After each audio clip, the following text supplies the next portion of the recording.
Olá pessoal, vamos para o Cine Oficina 11 e como eu havia prometido, eu trouxe um convidado especial e internacional para a gente. Trata-se do grande Stephen King. Exatamente, ele está aqui do meu lado e eu vou trazer agora para vocês. Stephen King sobre a escrita. Desculpe, eu não pude trazer o próprio Stephen King. A gente precisa de milhões de pessoas nos nossos canais, no Insta. Mas o que eu fiz? Eu li profundamente este livro e agora vou esmiuçar para vocês os melhores lances, certo? E nós vamos conversar sobre essa obra, que é bem legal e que vai trazer várias dicas interessantes, certo? Meu nome é Marcelo Pino.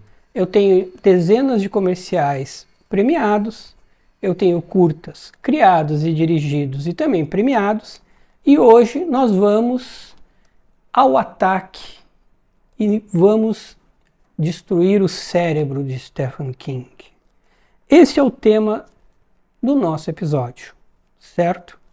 Bom, primeiro, eu acho que é interessante contar como eu passei a admirar o Stephen King, tá? Em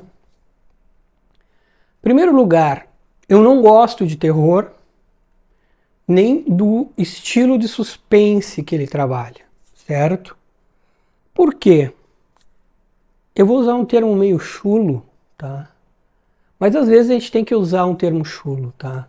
Principalmente na literatura e no cinema. Porque eu me cago de medo, tá? E eu não gosto de sentir medo, tá? Isso é fato. Então significa que ele faz muito bem aquilo que ele se propõe, tá? Então é por isso que eu não era um leitor e também não era e não assistia os trabalhos que iam para o cinema dele.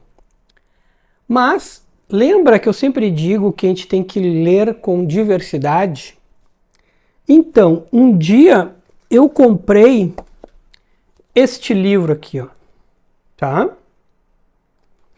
Que se chama Pesadelos e Paisagens Noturnas, volume 1, tá? Pois bem.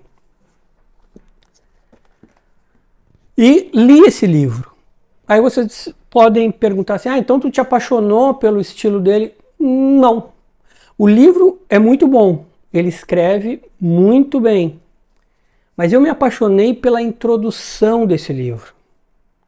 Tá? Por quê? Porque ali ele não escreve uma literatura de terror. Mas ao mesmo tempo, ele escreve brilhantemente. Como sempre. Só que não terror. E ali ele escreve por que ele ama a literatura e por que ele ama o ofício dele, certo? E foi por causa da introdução que eu passei a admirar muito o Stephen King. E foi por causa da introdução que eu decidi trazer esse livro para vocês, certo? Então, eu vou trazer, na verdade, eu vou ler aqui com a minha voz não tão Cid Moreira, assim, só o primeiro parágrafo dessa introdução, tá? Essa introdução é quase um mini conto, então vale a pena ler a introdução por completo. Eu vou ler esse primeiro parágrafo, tá?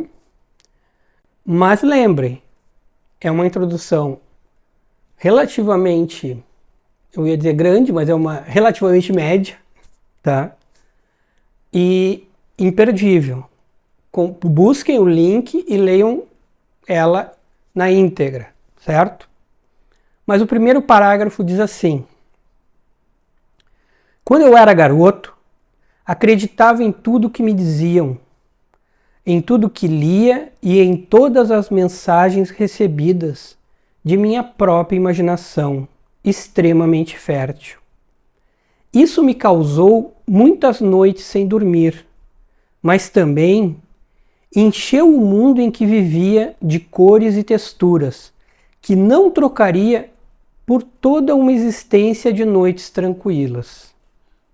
Você precisa entender que, já naquela época, eu sabia que havia no mundo pessoas, na verdade muitas delas, cuja capacidade imaginativa estava dormente ou completamente morta, e que viviam num estado mental equivalente ao daltonismo. Sempre senti pena delas, sem jamais desconfiar, pelo menos então, que muitos desses tipos, sem imaginação, ou tinham pena de mim, ou me desprezavam.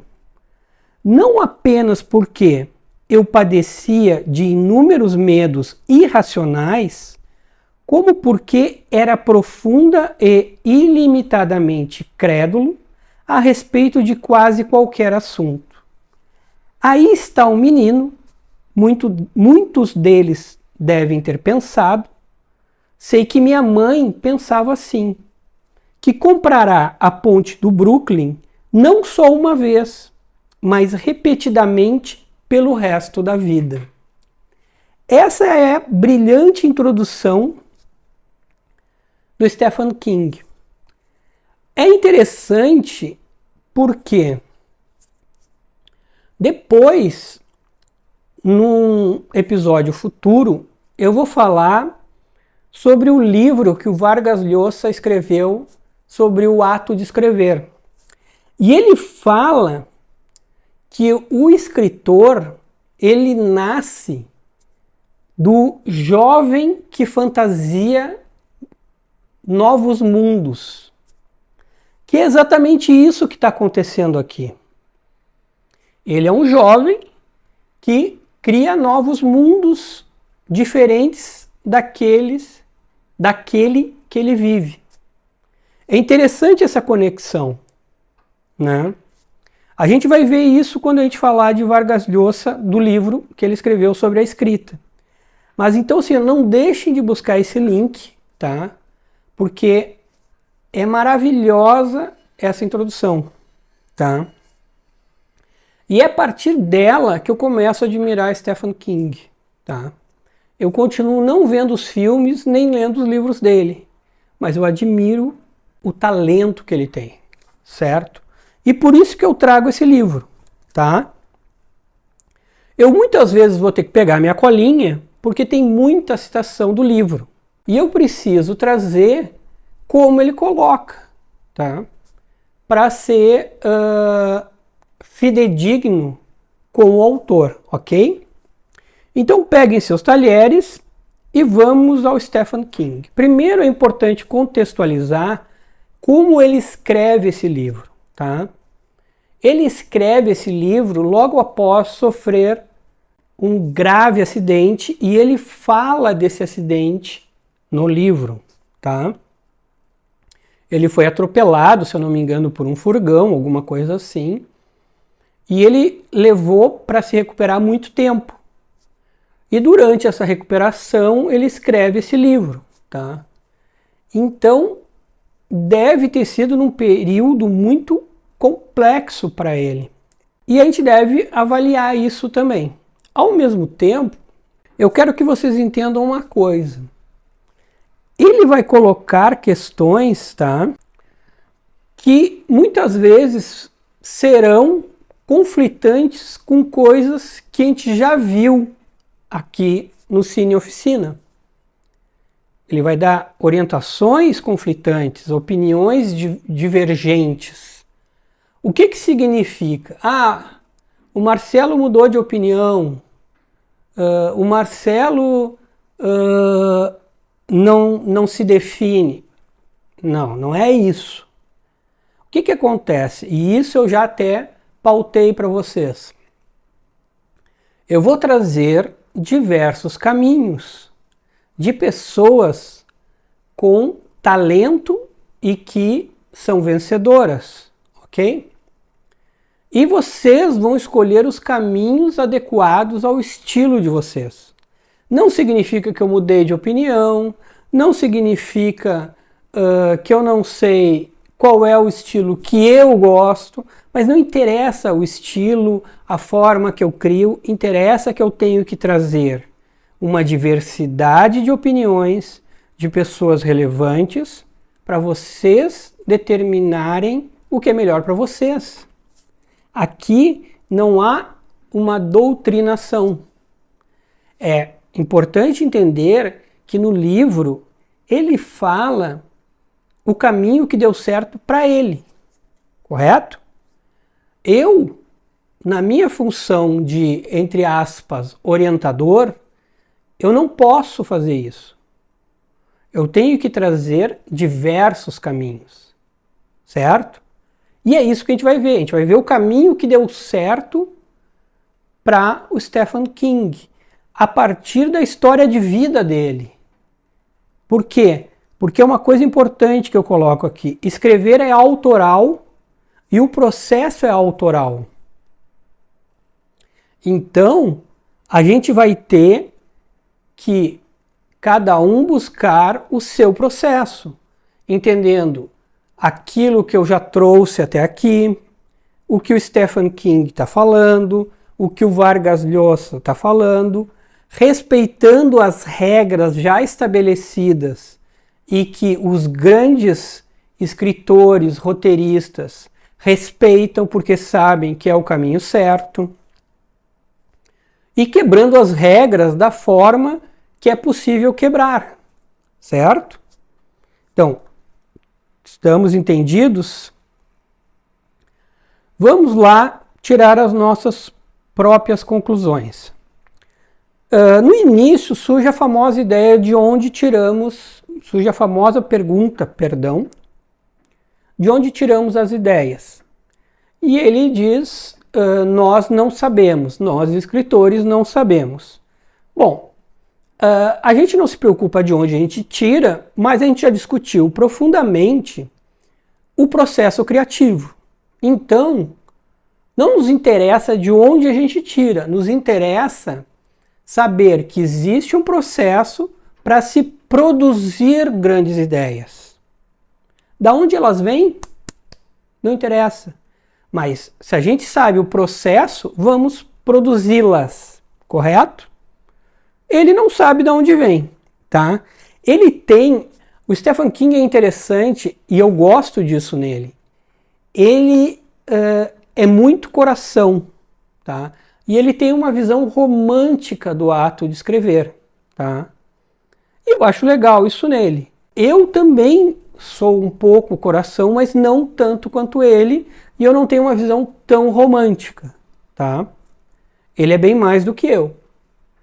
Mas, ao mesmo tempo, eu não sou um matemático com texto, tá? E aqui, também no início, ele traz uma coisa que aparece bastante na introdução e que ele trata de uma forma jocosa, que eu acho legal. Mostra que ele, de certa forma, já elaborou essa questão. Também com tanto best-seller na carreira, com tanto sucesso no cinema, acho que já tinha que ter elaborado mesmo. Mas a questão de ele não ser reconhecido como um grande escritor pela mídia ou pelos escritores, né? Porque num determinado momento ele está falando de técnica de escrever, ele está falando em estilo, e daí ele diz assim, ninguém pergunta de linguagem para romancistas populares. Então, de certa forma, ele se queixa de ser considerado um romancista popular e de não ser questionado por questões mais técnicas, tá? É um pouco um sofrimento dele. E ele fala que, ali na introdução, tem uma hora que ele diz ali nessa introdução que eu falo para vocês, que ele diz que a crítica fala dele que se ele publicasse a lista de super que ele faz, viraria um best-seller. Ou seja, qualquer coisa que ele publicasse, tanto faz, venderia. E obviamente não é isso, tá? Mas tudo bem. acho uma pena que ainda não tenham valorizado o Stephen King como merece. Ao mesmo tempo, ele vai evoluindo e ele traz um manual de escrita, tá? Porque ele foi professor de escrita criativa, tá? Ele traz como sendo o melhor manual de escrita um livro chamado Os Elementos do Estilo, tá? De William Struck Jr. e E.B. White, tá? Eu dei uma pesquisada nesse livro e não há ainda em português. E não sei se não existe em português porque talvez as orientações não sirvam para a língua portuguesa, tá? Porque às vezes realmente não funciona. Quando tu vai muito para o lado técnico, nem sempre o que tu está orientando funciona para uma língua e para outra, tá? Daqui a pouco, tipo, tu vai ler mesmo em inglês e tu vai aproveitar 40% do livro. Não sei. Aí, só uma pessoa que tenha lido esse livro, que tenha um profundo entendimento em técnica de escrita e de narrativa vai poder nos falar. Se alguém souber, estamos abertos para receber mensagens, tá? Mas a gente sabe que existe um problema muito sério, principalmente nas traduções. Eu vi outro dia um vídeo que a tradutora de Machado de Assis tinha um problema muito sério em termos de, na questão de termos que o Machado usava e traduzir para o inglês. Era uma complexidade, tá? Então, se alguém souber alguma coisa a respeito, ficamos felizes em receber. Ele traz uma questão que a gente ainda não tratou aqui, mas também é um pouco óbvia, que é o princípio da composição, que é omitir as palavras desnecessárias. Então, é aquilo. Quanto mais tu cortar o desnecessário de um texto, melhor vai ficar o teu texto, né? É a brincadeira, eu acho que tem um caos, acho que é do Michelangelo, tá? Que ele ia com um bloco de mármore e alguém perguntou para ele, onde é que tu vai com esse bloco de mármore? E ele diz, não é um bloco de mármore, é um cavalo, só falta tirar o excesso. Então assim, para ele o cavalo estava pronto na cabeça dele, né? Ele só ia tirar o excesso, tá? Então é mais ou menos isso. Quando a gente escreve, depois de escrever, a gente também tem que tirar o excesso, tá? E ele coloca uma coisa interessante, que é para se pensar, principalmente para vocês que querem fazer uma oficina, tá? E eu acho que devem, tá? E depois eu vou falar por quê, em breve. Ele diz assim, isso é uma frase dele: escrever é humano, editar é divino. Claro que a gente tem que analisar o contexto disso, tá? A gente pode contextualizar a partir da pessoa que faz o ato, mas eu analisei a partir do escritor e do fato de ter a sua obra publicada, que ter a sua obra publicada seja algo sensacional. E aí eu trago para vocês um vídeo que ele fala quando ele teve o seu primeiro romance publicado, tá? Que é bem interessante. I do remember, my book, Carrie, I might have only gotten 5 people at that first signing, but it turned out to be a pretty good seller in paperback. And I remember heading up to New York and getting on a Delta flight. And for the first time, this is a magical moment for a writer. There are writers out there in the audience, you know what I'm talking about. I saw a woman that I didn't know reading my book. She was reading Carrie. She's reading a paperback, copy of Carrie. So I said to myself, I said, self, you're going to walk up to this lady and say, how do you like that book? And when she says, I love it, I'm going to say, I wrote it and I will sign it for you. Going to make her day. You should never do that.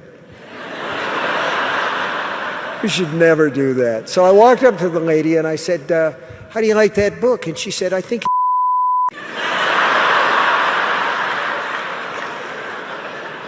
And I said, okay. Well, I said, oh, thank you very much for your opinion. I said, I won't be buying that one. Which was true because I had like 50 copies sitting at home.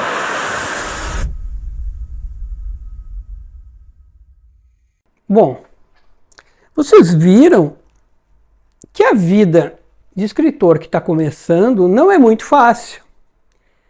Ele escreveu um livro sensacional, ainda não tinha vendido muito, né? Mas ele levou tudo no bom humor. E eu acho que é assim que a gente tem que levar as coisas, tá? E depois esse livro foi um best-seller, né? Então calma, pessoal. Vamos atrás de escrever uma grande história, depois vamos atrás de publicar e depois as coisas vão acontecendo, certo? Aqui eu trago uma questão muito importante, tá? O Stephen King, primeiro ele teve uma vida difícil pra caramba, tá? Ele cursou universidades, ele buscou uma base forte para se tornar escritor, tá? E depois, num determinado momento, ele foi ser estagiário de um canal pequeno de esportes, mas onde tinha um cara que tinha muita bagagem, tá? Mas era um canal meio tipo assim, era só o cara e ele de estagiário ali. E ali no livro, uma hora ele fala assim, ó: assisti a muitas aulas de literatura inglesa nos meus últimos 2 anos na Lisbon. E também tive muitas matérias sobre redação, ficção e poesia na faculdade. Mas John Gould, em menos de 10 minutos, me ensinou mais do que qualquer uma delas. E aqui eu trago a questão do prático e do teórico. Tu aprenderes apenas com os teóricos e você aprender com o cara que está na prática, que viveu a prática, que vive a prática. Isso faz toda a diferença. E sempre fez. E é isso que eu digo, a importância de estar numa oficina de literatura, de roteiro, de conteúdo, com alguém que está vivendo a prática e viveu a prática por muito tempo. Tá? E eu falo isso porque eu vivi isso. Tá? Eu vou contar rapidinho um pouquinho a minha história. Vocês sabem, mas bem rapidinho, tá? Vocês sabem que eu venho da publicidade, tá? Eu ainda trabalho em publicidade, ainda produzo. Eu também tenho uma produtora, então também filmo e trabalho com entretenimento, tá? Mas eu entrei em agência antes de entrar na faculdade. Então, eu entrei em agência com 20 anos, mas eu entrei em agência em maio, e aí eu entendi que ali era o meu lugar. E em junho, eu entrei na faculdade. Então, todo o período de faculdade, eu vivi dentro de uma agência. E pude ver a diferença do que eu aprendia na agência e o que eu aprendia na faculdade, tá?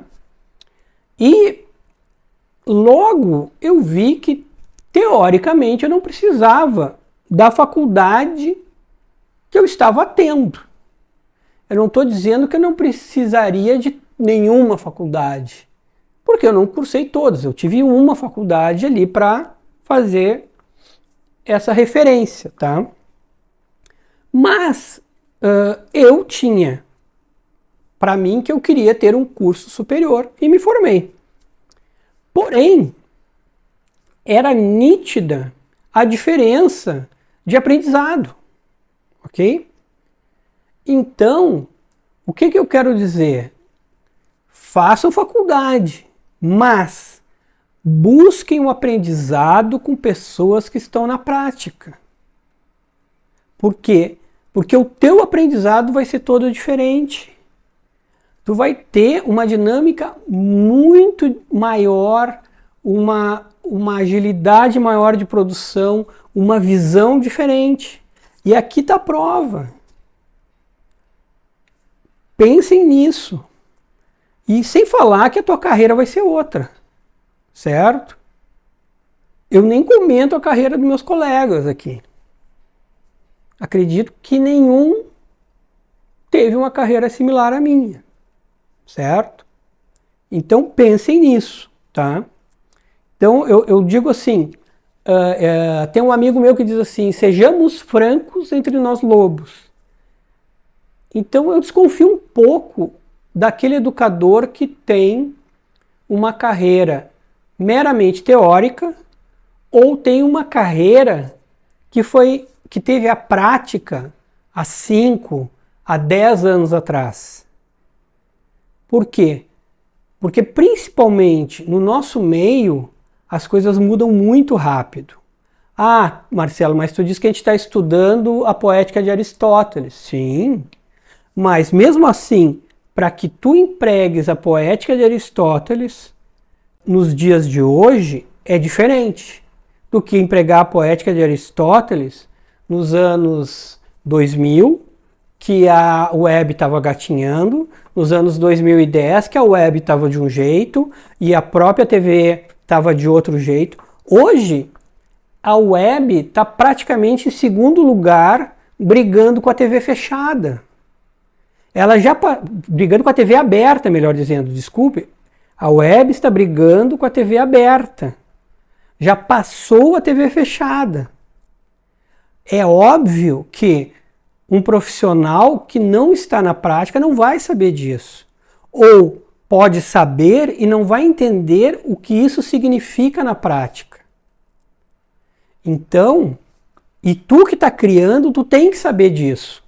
Tu tem que entender o que significa na prática. Por quê? Porque, beleza, eu vou escrever livros. Tá, beleza, tu não vai ser impactado por isso. Mas se tu vai fazer roteiro, se tu vai fazer conteúdo, tu vai ser impactado. Beleza, tu escreveu o teu livro. Show de bola. Aí tu quer virar, tu foi convidado para que o teu livro vá para o cinema e para a TV. Aí tu vai ser impactado.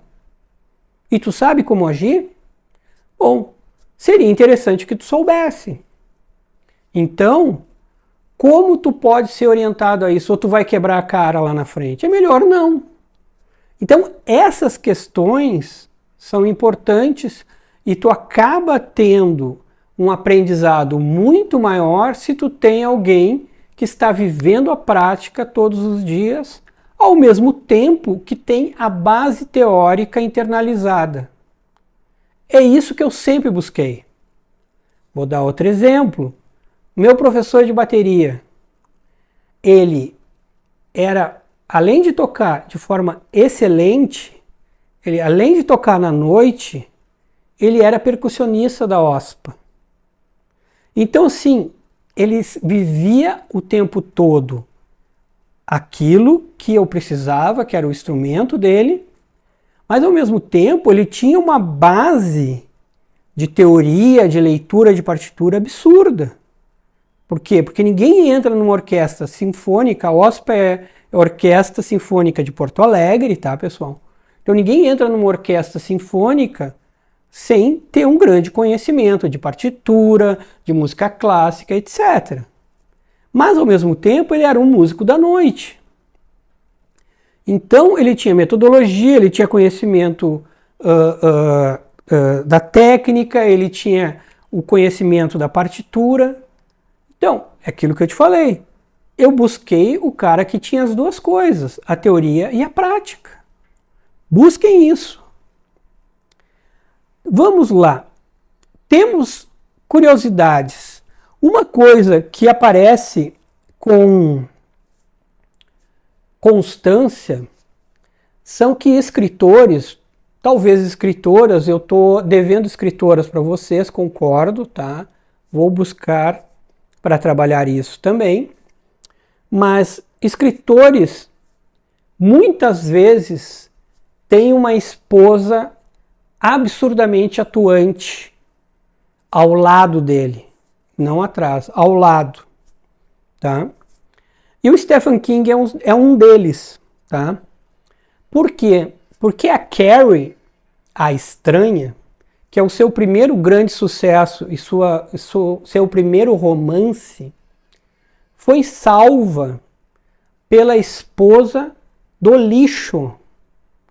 A Carrie, coitada, estava no lixo agonizando quando a esposa, que é a mesma dele, ele só casou uma vez, estão juntos até hoje, que é uma coisa muito legal, pegou do lixo, leu e chegou para ele e disse assim, ó, não desiste, tem coisa boa aqui. Olha que sensacional, tá? Outra coisa interessante, tem um trecho que ela salvou a verossimilhança que acontecia naquele trecho. Por quê? Eu não vi o filme, eu falei para vocês, eu sinto muito medo com essas coisas, não é a minha praia, tá?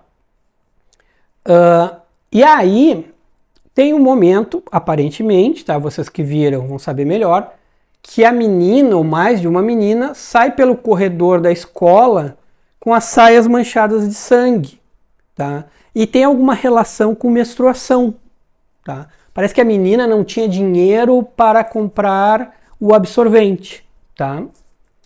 E aí ela chega para ele e diz assim, olha, as escolas, as principais escolas, elas fornecem absorvente de forma gratuita.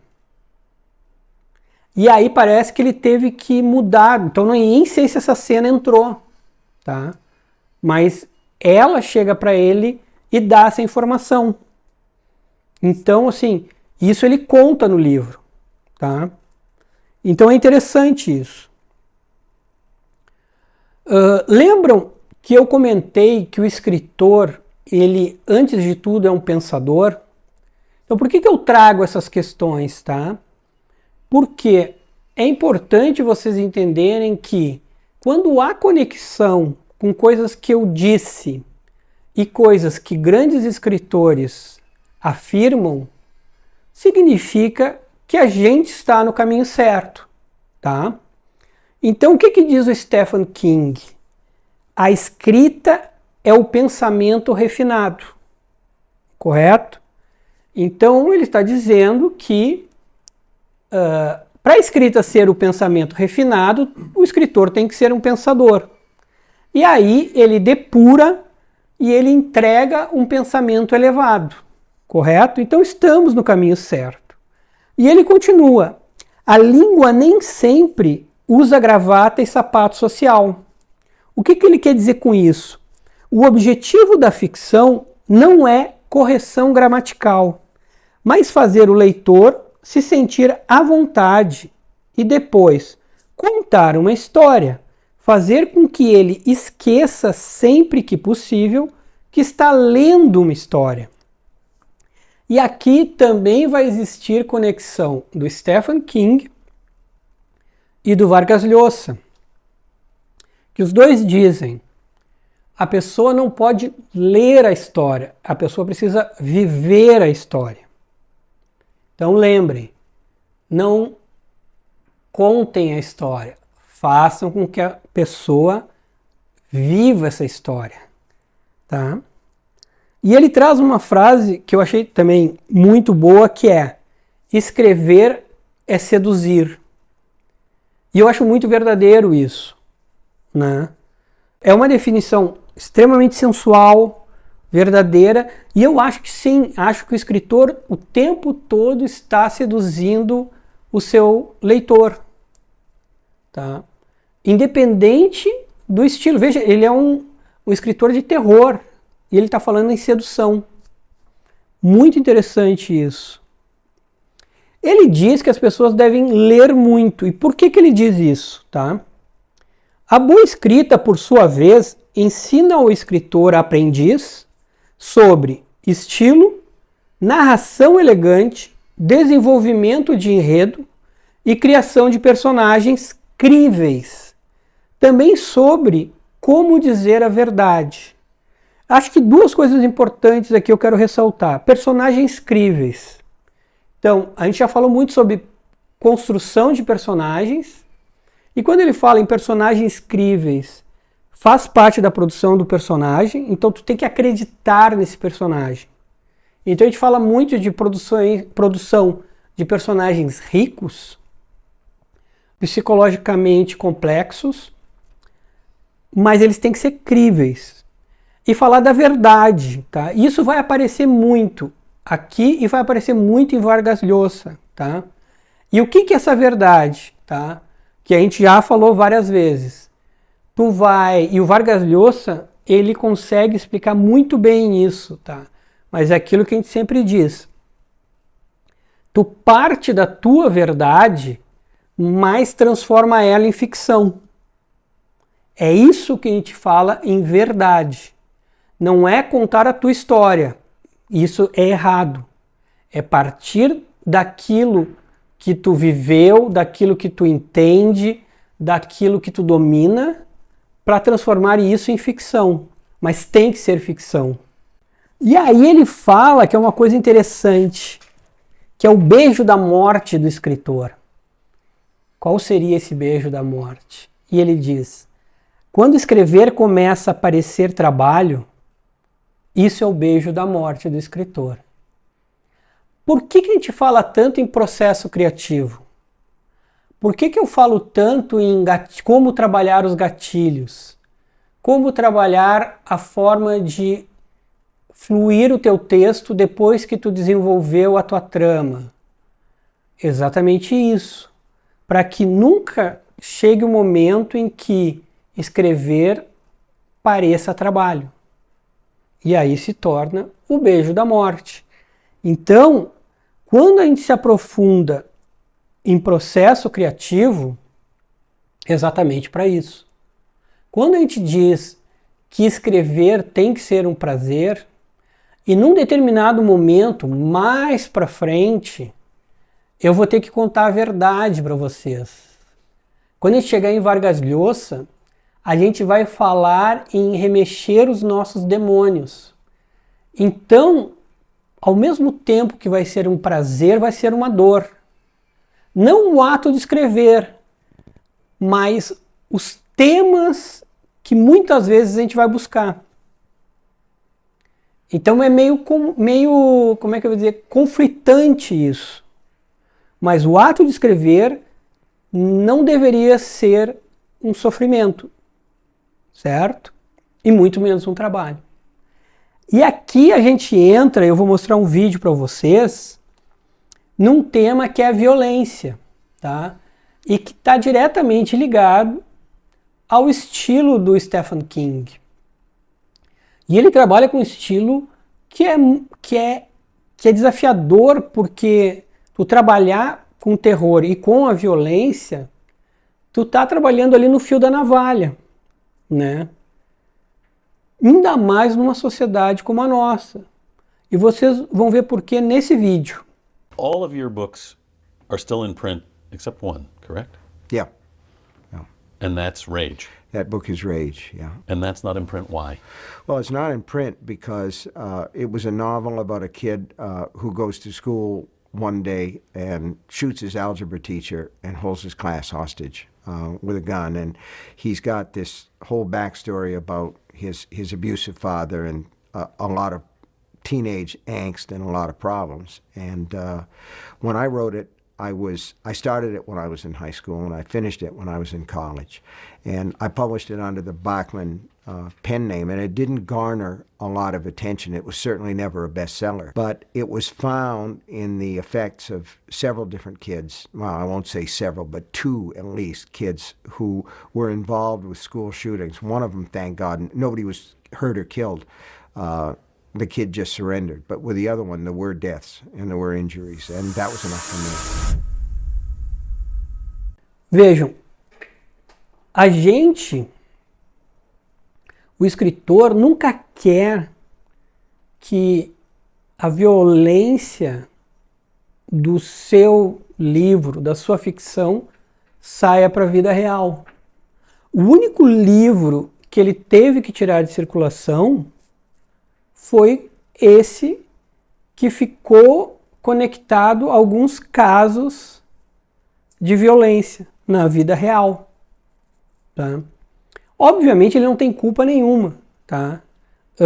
Gente maluca no mundo sempre teve e sempre terá. Ele tomou muito cuidado e tirou esse livro de circulação. Tá? Então, a gente tem que entender muito bem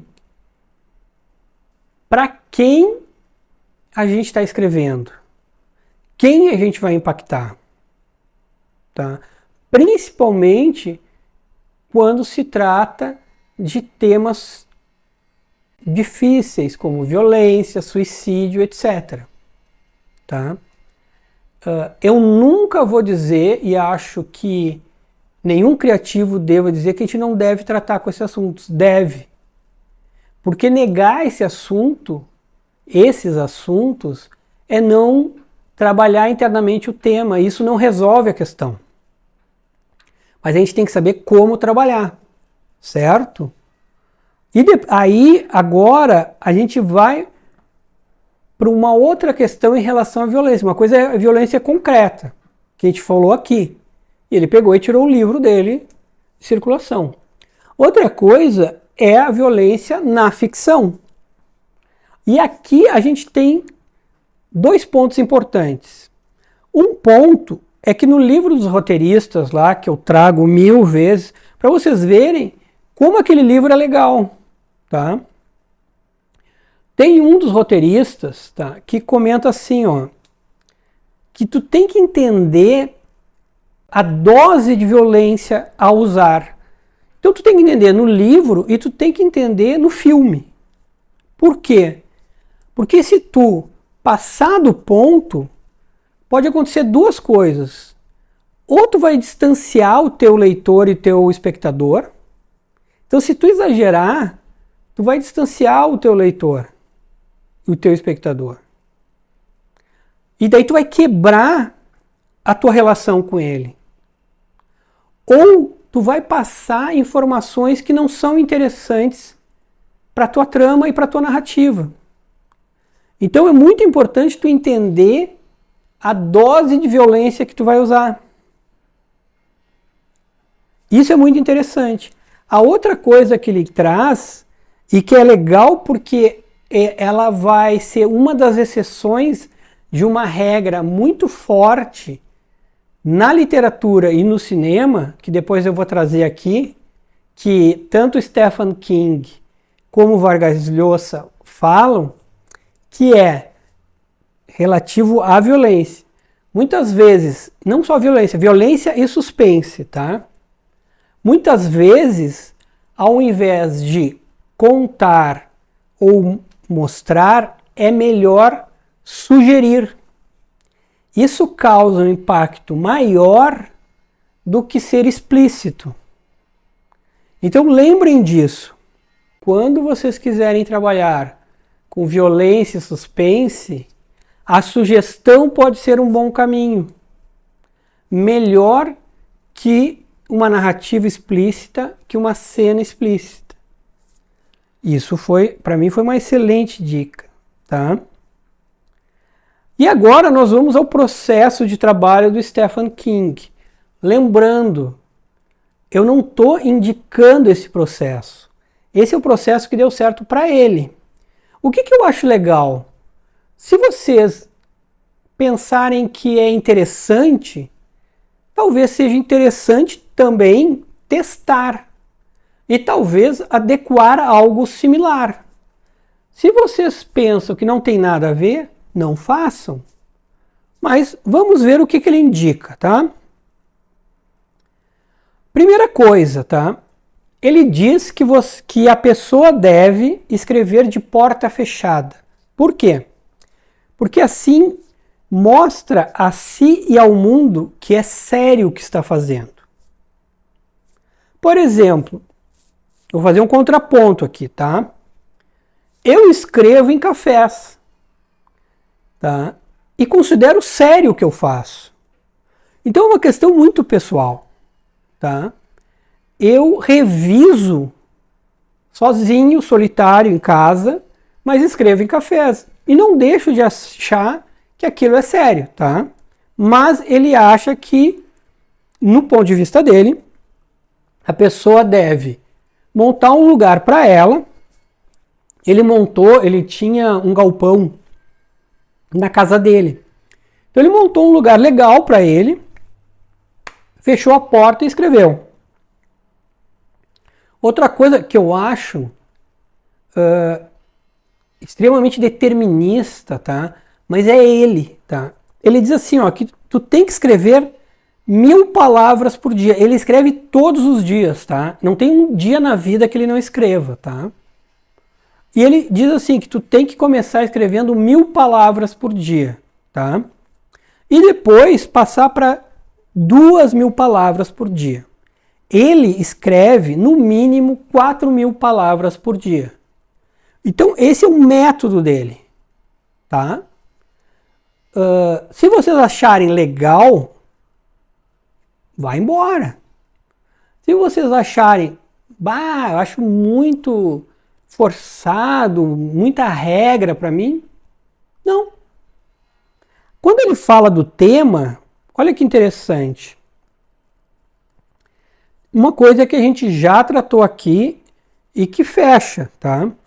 Igualmente errado é deliberadamente se voltar para algum gênero ou tipo de ficção para ganhar dinheiro. Para começar, é moralmente tortuoso. O trabalho de escrever ficção é encontrar a verdade dentro da rede de mentiras da história e não se comprometer com a desonestidade intelectual em busca da grana. Além disso, não funciona. Então, lembram que eu trouxe aqui uma frase do Baravelli? Eu trouxe outros depoimentos. Se não é a verdade de vocês, se vocês estão buscando só porque dá like, porque dá dinheiro, não vai dar certo. Pode dar certo uma vez, 2, mas vocês vão morrer na praia. Correto? Foi o que ele disse aqui. Então, aquilo que eu digo, não seja teimoso, tá? E ele fala uma frase muito interessante também, porque isso eu encontrei nas oficinas, tá? Se encontra muito em oficina pessoas com uma bagagem intelectual muito grande, tá? E com textos muito ruins. Isso se encontra bastante, tá? E é engraçado isso. E geralmente são essas pessoas que apanham mais. Às vezes elas não gostam, tá? Mas dependendo do mestre, por exemplo, o Charles Kiefer era ferrenho nisso, tá? Mas geralmente a surra é grande, tá? E ele diz assim, ó, não esqueça que existe uma grande diferença entre discorrer sobre o que sabe e usar este conhecimento para enriquecer a história. O último é bom, o primeiro não. Então, exatamente isso, viu? Diferença entre discorrer sobre o que sabe e usar o conhecimento para enriquecer a história. Então, muitas vezes, tem uma pessoa que tem um conhecimento intelectual absurdo e começa a colocar esse conhecimento intelectual dentro de um texto que não é necessário. Né? E aí vem aquele princípio inicial que a gente viu lá no início, que é cortar o que não precisa. Então, se tu quer mostrar que tu é um intelectual, não é no texto. Tu tem que decidir, ou tu quer mostrar que tu é um intelectual, ou tu quer mostrar que tu é um escritor. São duas coisas diferentes. Se tu usar o teu conhecimento intelectual em prol do texto, é uma coisa. Quem é que faz isso brilhantemente? Pensa em um cara, deve ter vários. Eu lembro de um, tá? Humberto Eco. Tu vê claramente que ele tem um conhecimento intelectual, por exemplo, ele tem um conhecimento profundo sobre a história da igreja, sobre as discussões dogmáticas da igreja, mas ele trabalha tudo em prol da história. Então, se tu quer trabalhar o teu conhecimento intelectual, trabalhe em prol da história, e não em prol do teu ego, porque senão não vai funcionar. Aqui ele fala sobre como ele desenvolve as histórias dele, tá? Lembrem, eu contei duas coisas aqui para vocês sobre o meu processo, tá? Que eu sou um reles ninguém, tá? Ele é o Stephen King, eu sou o Marcelo que está na vida aqui tentando junto com vocês fazer textos sensacionais, tá? Então assim, ó, o meu processo. Hoje eu tenho 3 formas de produzir, tá? Primeira forma, que é a mais sólida e introjetada dentro de mim. Eu tenho o começo, eu tenho o fim, e o meio vem no meu processo criativo. Essa aí eu domino cabeça para baixo. Um segundo processo, que eu comecei a exercitar, e tem dado certo, tá? Eu tenho um início e vou escrevendo. Já deu certo, tá? Mas é mais desafiador, tá? Tem um terceiro processo, tá? Que eu escrevi um livro que eu ponho uma música em looping e eu escrevo um conto do início ao fim. E eu não posso depois mudar a lógica desse conto, tá? Eu posso aprimorar o conto, porque é um processo de um livro que eu terminei e agora eu estou aprimorando, que é um livro que eu estou escrevendo com contos com trilha sonora. E eu estou esboçando um quarto processo, que esse eu ainda não posso dizer se funciona ou não, que eu desenvolvi personagens, se eu não me engano, 3 ou 4, interessantes, muito interessantes, e eu estou tentando criar uma história a partir dos personagens, mas não sei se vai dar certo, tá? Como é que ele faz? Ele diz assim, ó, primeiro vem a situação e personagens rasos. Tem uma ideia de possível final. Não diz o que os personagens devem fazer. Quero que façam as coisas do jeito deles. O escritor, de certa forma, é o primeiro leitor. É interessante essa visão do escritor ser o primeiro leitor. E é interessante que ele deixa claro, como eu já fiz alguns comparativos, por exemplo, do Charles Kiefer, do Assis Brasil. O Charles Kiefer sentiu o texto, Assis Brasil, pelo que me disseram, era um cara mais matemático com o texto, mas ele se mostrou exatamente um cara extremamente sensível ao texto e é um cara que vive os personagens, porque ele diz assim, quero que os personagens façam as coisas do jeito deles. É muito legal isso, porque eu também tenho um pouco isso. Os personagens têm vida própria. E muitos de vocês devem viver isso no texto de vocês. Entender que o personagem tem vida própria, né? E aqui vem a famosa regra, onde eu trouxe lá no início, ou na metade do nosso episódio, que a violência e o suspense podem ser uma exceção, que é, não diga se puder mostrar. Essa regra aparece no livro dos roteiristas, aparece no Stephen King e vai aparecer no Vargas Llosa, tá? Então, o que quer dizer isso?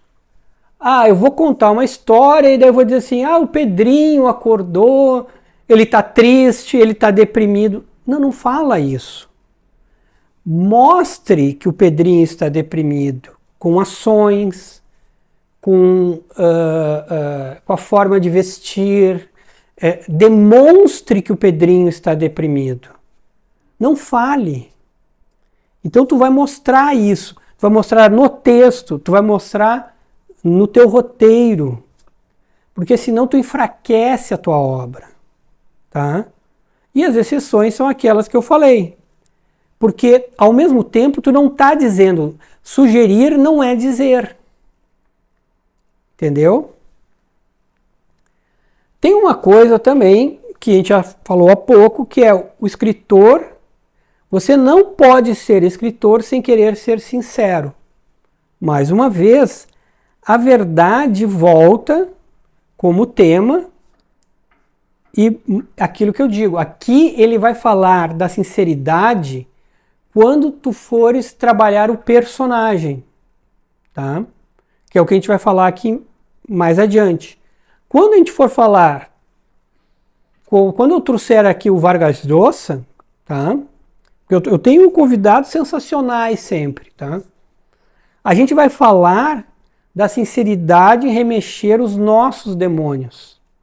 E aí a coisa vai ficar mais complicada, tá? Então,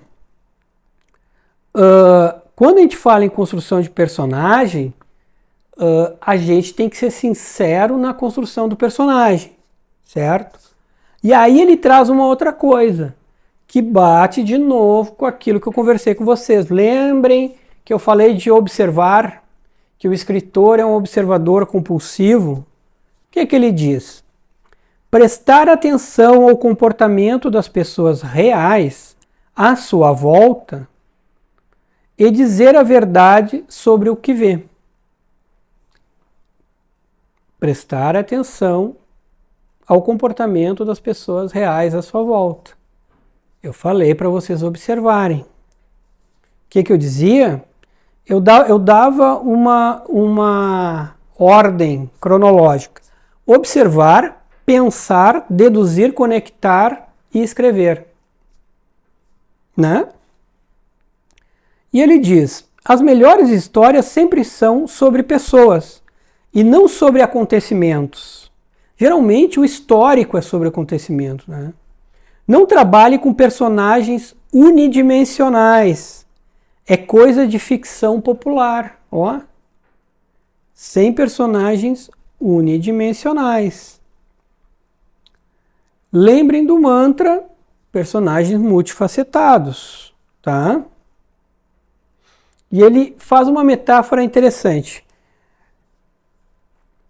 Quando se escreve um livro, o autor passa dias e dias procurando e identificando as árvores.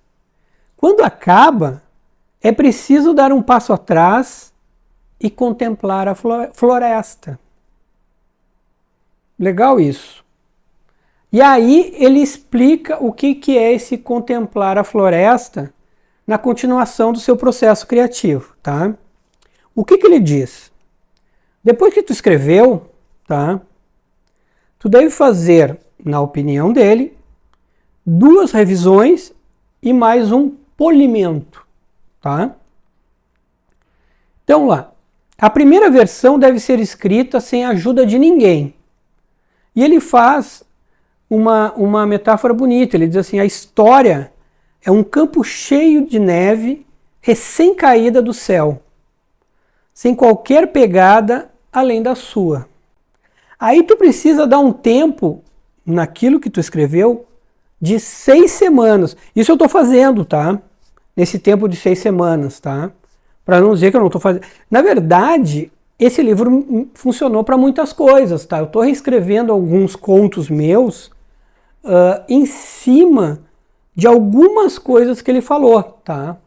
E uma das coisas que eu estou fazendo é, eu acabei de reescrever um conto meu, e aí eu estou esperando 6 semanas, tá? E aí, de preferência, ele diz assim, nessas 6 semanas, tu escreve algo que não tem nada a ver com aquilo que tu tá deixando lá guardado numa gaveta. Depois, só pegue o seu romance 6 semanas depois. A portas fechadas, ele gosta de fechar as portas, tá? Releia numa sentada só. Então tu tem que reler tudo de uma vez só, dando preferência para inconsistências e erros ortográficos. E aqui ele sugere algumas perguntas que você deve fazer quando você fizer isso. A história é coerente? Se for, o que vai transformar coerência em música? Quais são os elementos recorrentes? Eles se entrelaçam e formam um tema? Ou seja, do que se trata? O que posso fazer para tornar as questões fundamentais mais claras?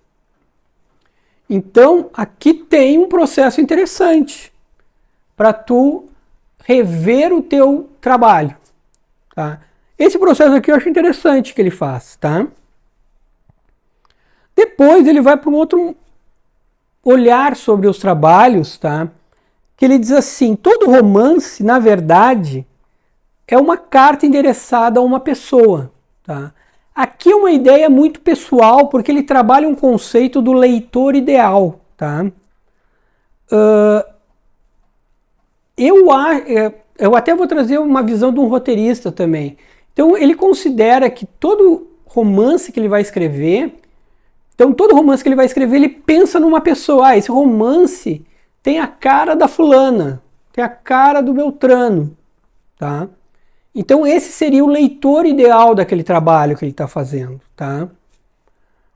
Eu nunca tive essa visão assim. Tem um roteirista no nosso famoso livro, tá? Que ele disse que ele tem a técnica de trabalhar assim. Quando ele vai escrever um roteiro, numa frase ele põe a essência do filme que ele está fazendo. E aí ele deixa num lugar bem visível onde ele está trabalhando. E aí toda cena que ele faz, ele olha para a frase.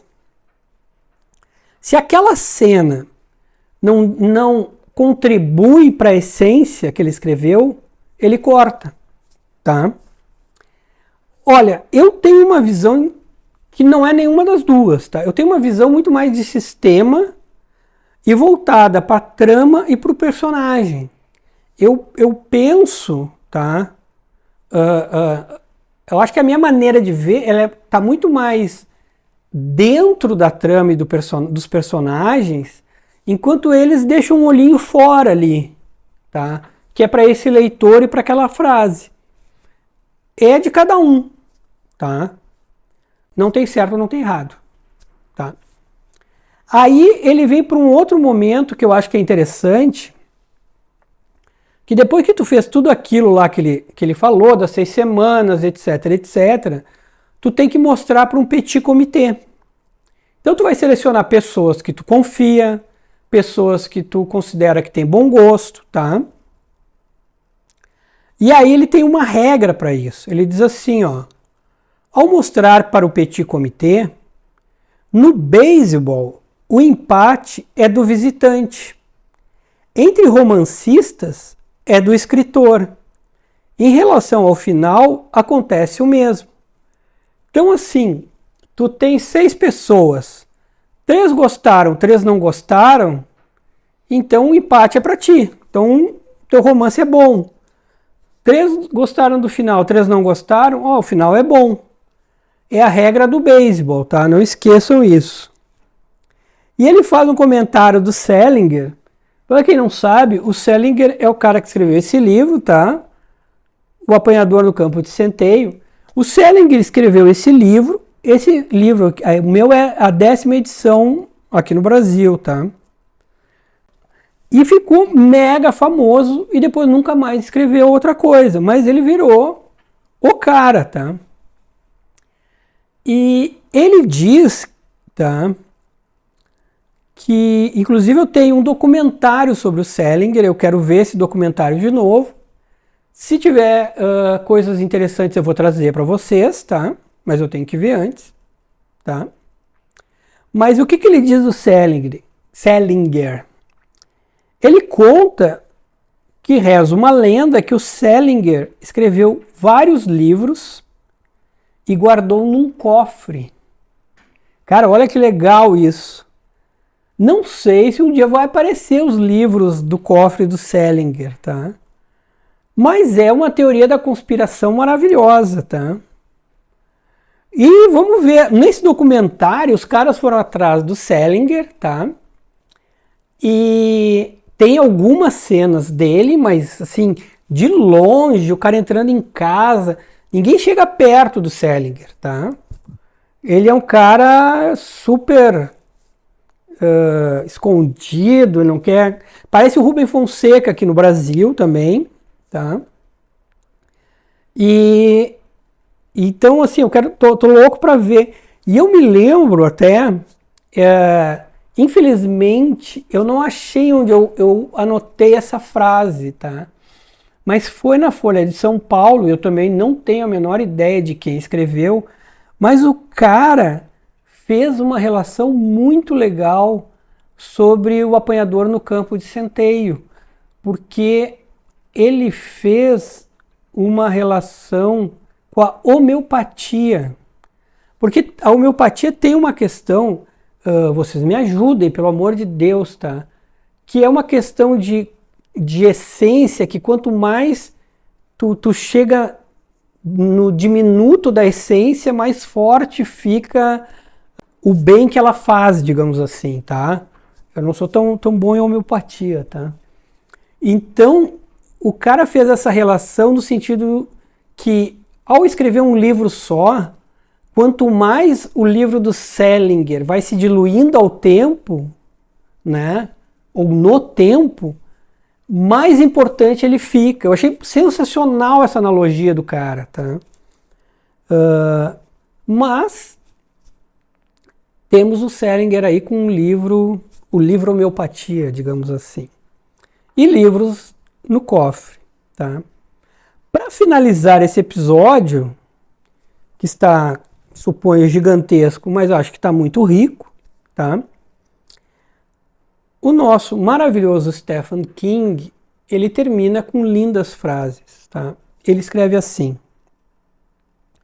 escrever continua a fazer o que sempre fez, transformar a minha vida em um lugar mais luminoso e agradável.